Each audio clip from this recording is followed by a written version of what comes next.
tous et bienvenue de Livrez-nous monte sur le ring, aujourd'hui en compagnie de Jérôme Fouache. Ancien boxeur professionnel, il est l'entraîneur de l'Amiénois Boxing Club et publie son premier roman aux éditions du Moulin à Lidor, Joseph et les ouvriers du ring, une histoire qui se situe dans le monde de la boxe. On en parle tout de suite avec lui. Jérôme Fouache, bonjour. Merci d'avoir accepté cet entretien. Vous publiez Joseph et les ouvriers du ring aux éditions du Moulin à Lidor. Alors racontez-nous en quelques mots l'histoire de Joseph, votre boxeur slovaque. Joseph, mon boxeur slovaque, c'est un peu moi, c'est 70%, on va pas dire 80%. Parce que moi, j'ai pas acheté de ferme. Et à l'époque, je voulais acheter une voiture. C'est la même histoire. Sauf qu'au lieu de vouloir acheter une ferme, j'avais les yeux, l'appétit plus petit. Je voulais acheter une voiture. Alors je dis, je vais faire de la boxe et je vais acheter une belle voiture. Alors j'ai fait de la boxe et j'ai acheté une belle voiture, tout en trafiquant certains combats. Justement, au sujet du coach Milo Rogzavic, vous écrivez « La boxe et les boxeurs, ce n'était pas sa véritable affaire. Que les mecs se fassent hacher menu n'était pas trop son histoire. L'important, c'était d'encaisser un maximum d'argent sur le dos de ces ouvriers du ring, comme il les qualifiait. » Alors vous dénoncez dans le livre ces combats perdus d'avance par des boxeurs exploités. Racontez-nous comment ça marche. Ça marche que le combat est déjà fait. Je parle des Slovaques et je parle pas des boxeurs français. Encore que moi. Le manager qui est au téléphone avec un autre entraîneur et qui dit voilà, je te ramène un boxeur et ce boxeur va faire 2 rounds. Et il fait ses 2 rounds.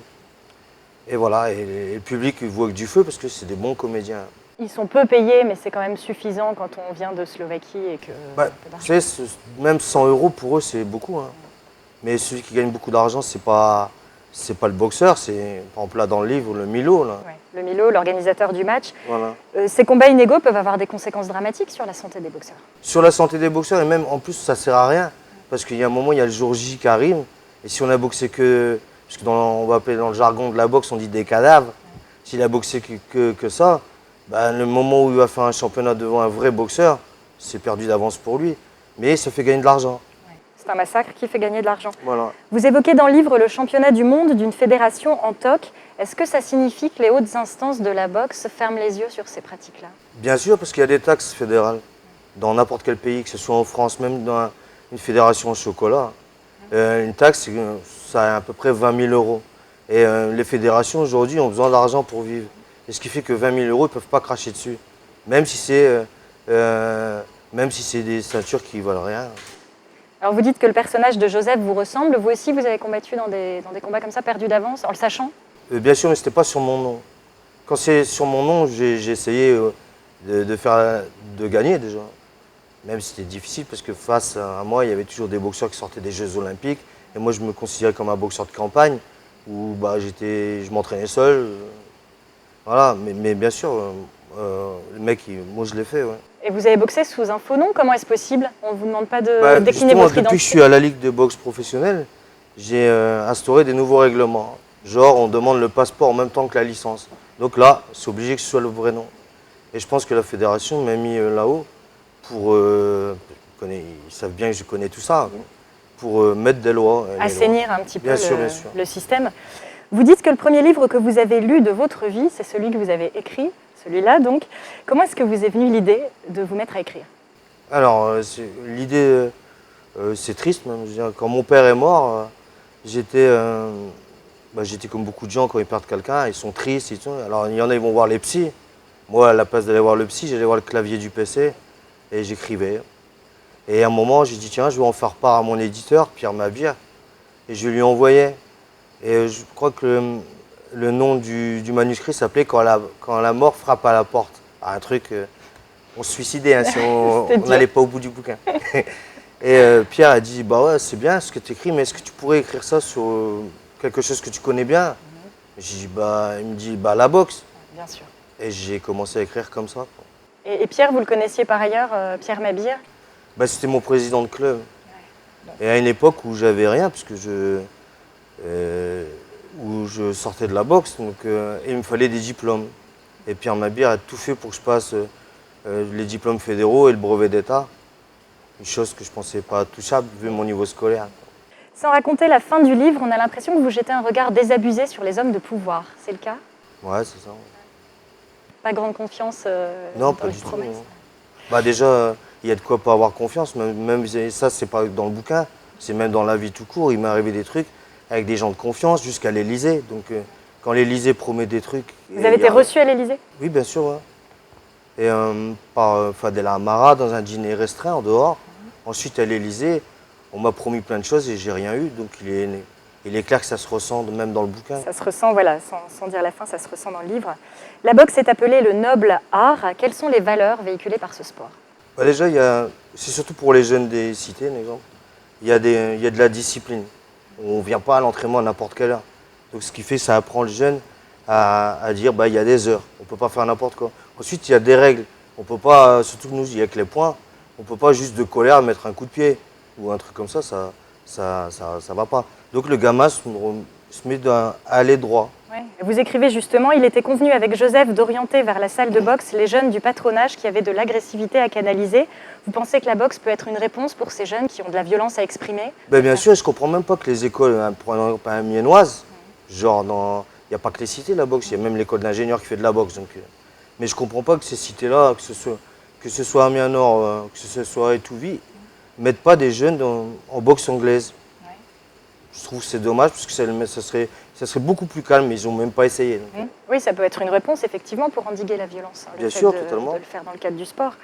Au sujet de Miroslav, le boxeur, vous écrivez avec un régime alimentaire de moine ermite et des séances de course à pied en sac plastique, il avait fondu. Le poids, c'est une obsession quand on boxe? Ah ouais, le poids, c'est l'adversaire le plus difficile, c'est le poids. Après, c'est le boxeur, mais d'abord, c'est le poids. Vous expliquez dans le livre que de temps en temps, on laisse passer des boxeurs qui ne sont pas forcément... Qui ne sont pas forcément au poids, ouais. Oui, c'est quand le boxeur n'est pas favori. Alors un exemple, quand un boxeur comme ça vient, on sait déjà que le Français va gagner. Donc même s'il fait 3-4 kilos de plus, c'est pas grave. Par contre, quand c'est un championnat où les combats ne sont pas disproportionnés, là, le poids, c'est important. Et là, il n'y a pas de tricherie.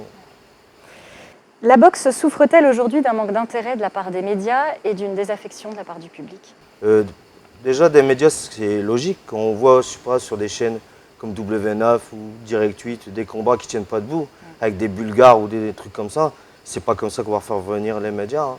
Ouais, la boxe paye finalement. Voilà, alors qu'en France, il y a des bons boxeurs, mais qui n'ont pas la chance d'être vus déjà. En Slovaquie, la pauvreté était partout et les gens avaient besoin d'échappatoires pour rêver, oublier, croire aussi dans leur drapeau. Il y a un lien entre la pratique de la boxe et la misère?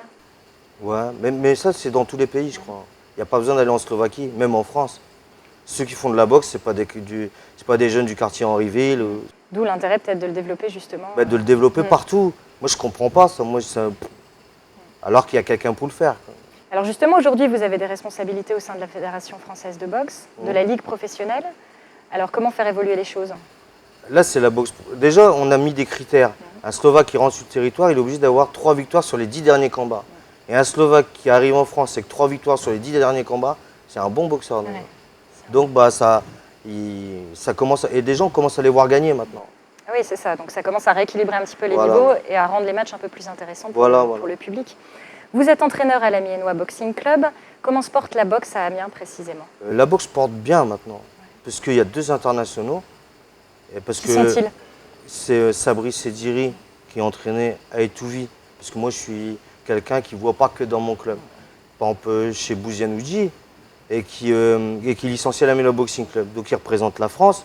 Et là, il y en a un chez nous qui a fait France-Allemagne la semaine dernière, Daniel Dos Santos, qui est un grand espoir de la boxe à Amiens. Très bien. Vous dites que vous êtes favorable à un retour de la boxe au cirque, Jules Verne? Bah ouais, parce que l'endroit nostalgique de la boxe, c'est là-bas. Si jamais on ne fait pas de boxe là-bas, le public ne reviendra pas. Et quel est le dernier combat qui a été diffusé? Je suppose que c'est en 1989, donc c'était un championnat d'Europe. Et il est clair que pour faire une soirée au cirque, il faut une affiche prestigieuse. Il faut une affiche prestigieuse, des sponsors, des partenaires. Voilà, et les partenaires viendraient si c'est au cirque. Et alors pourquoi on ne le fait pas? Parce qu'il faut déjà que la ville soit d'accord. Ensuite, il faut que nous, on soit... Il faut un club fort, parce que à savoir qu'on a des taxes à payer quand c'est comme ça, avant la soirée. Et rien dit que ça va être plein. La boxe a souvent été source d'inspiration pour le cinéma. Il y a de grands films autour de la boxe. Est-ce que votre livre pourrait être porté à l'écran? Je suppose, parce qu'en ce moment, j'ai des appels de Stéphane Ferrara, ancien boxeur et réalisateur. Tout à fait. Il a fait un film, un documentaire qui s'appelle Rêve de médaille sur les Jeux Olympiques. Et lui, étant acteur lui-même, pourquoi pas, Envisager, voilà. ouais. Mais j'attends pas que Ferrara, je vais envoyer le bouquin partout. Alors, enfin, je vais envoyer l'éditeur. Vous aimeriez avoir un rôle si jamais il y avait un film qui se montait autour du livre? Non, parce que vous savez, c'est dur déjà. De passer entraîneur à hauteur, c'est difficile. Justement, en ce qui concerne l'écriture, quels sont vos projets? Bah là, j'ai un deuxième bouquin qui sort. On va appeler ça un roman de gare. C'est pas aussi épais. Aux éditions Prêt et Lego, qui est une filiale de Gallimard, donc c'est bien. Oui, c'est bien. Et qui sort mi-janvier, D'accord. qui s'appelle Les enquêtes d'inspecteur Buster Johnson. Donc rien à Et voir y a- avec la boxe? Non, rien à voir. Et on va voir si je suis capable de faire autre chose que de la boxe. Très bien. Comment votre livre a été perçu dans le monde de la boxe? Mais justement, à ma surprise, très bien. Et je pensais que ça allait être la guerre. Hein. Mais non. Non, ça a été bien. Il y a peut-être des choses à révéler. Bah, bien sûr, qu'il je pense était que bonne de tout le monde le sait. Mais il n'y a personne qui l'a dit quand on se retrouve dans les ch'tis. Ouais, c'est très bien, maintenant c'est fait. Autre point commun avec Joseph, le sens de la famille. Voilà, le plus important pour lui, c'est la famille qu'il a fondée avec son épouse Anna. Vous aussi, c'est Ouais, totalement. Ouais. Vous écrivez à un moment donné, pour terminer, il y a les diseux et les faiseux, ceux qui parlent et ceux qui font. On peut dire que vous souhaitez résolument être dans le camp des faiseux? Ouais, parce que là, pour l'instant, je suis dans les deux camps. Ouais. Et j'aimerais bien être que dans un seul. Très bien, merci beaucoup, Jérôme Fouache, C'est pour moi qui vous remercie. cet entretien. Un grand merci. Et on va vous retrouver tout de suite dans le reportage qui suit, à l'imprimerie DB Print de Poulainville, puisque nous étions là le jour où la couverture de votre livre a été imprimée. Donc je vous propose de regarder tout de suite le reportage. Merci beaucoup. DB Print Picardie, anciennement Valade, est au service des particuliers et des professionnels pour des impressions qui vont de la carte de visite à la brochure ou au journal, en passant par le livre. Avant, nous étions sur Amiens, Vallée des Vignes, et nous avons déménagé il y a 2 ans. Et donc là, nous sommes sur la zone industrielle Marius Morel à Poulainville. Le client formule sa commande, donc il nous fournit généralement un fichier qui est traité dans nos ateliers en PAO, c'est-à-dire que ces personnes vérifient si les fichiers sont bien corrects, si les caractères, la police, tout correspond bien, et que les images soient bien nettes et correctes. La PAO transmet le fichier à l'opérateur CTP. Ça, c'est la machine qui imprime entre guillemets les plaques de chaque couleur voulue pour l'impression du travail. Si c'est une quadrille, donc il y a 4 couleurs, noir, bleu, rouge, jaune. Par contre, on peut avoir des couleurs appelées Pantone, c'est-à-dire des couleurs qui sortent de l'ordinaire. Par contre, c'est des couleurs qui sont directement mélangées. Et donc, on peut avoir une quadrille avec une 5e couleur, une 6e couleur en surplus, quoi. Il y a 10 ans, on était encore avec, justement, on faisait les plaques encore avec les films. On insolait les films sur les plaques pour que ça décalque. Et maintenant, bon, c'est le fameux CTP qui nous sort les plaques pratiquement automatiquement, quoi. Il n'y a plus de film. Tout se fait informatiquement, quoi. Quand on a ces plaques, après, justement, là, on va passer à l'impression. Donc, ces plaques vont être calées sur une machine offset.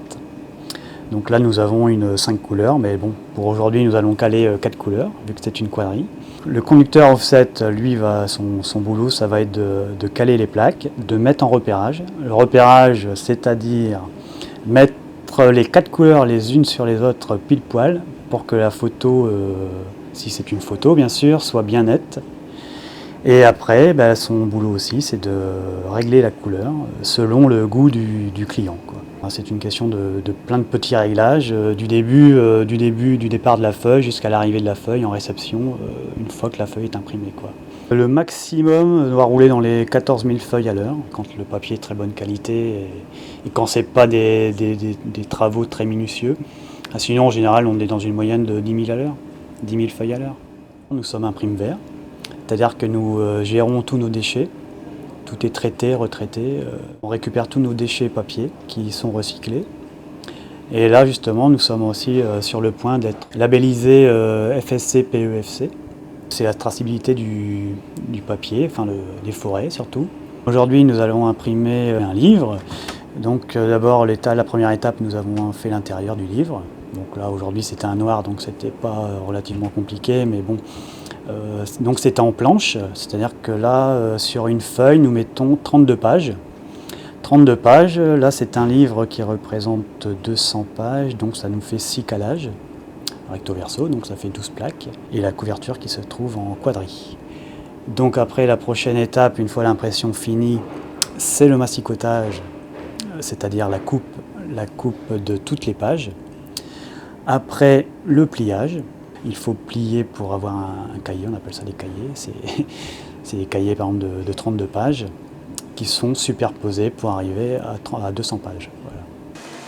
200 pages d'un livre qui peut alors commencer une nouvelle vie à la rencontre de ses lecteurs.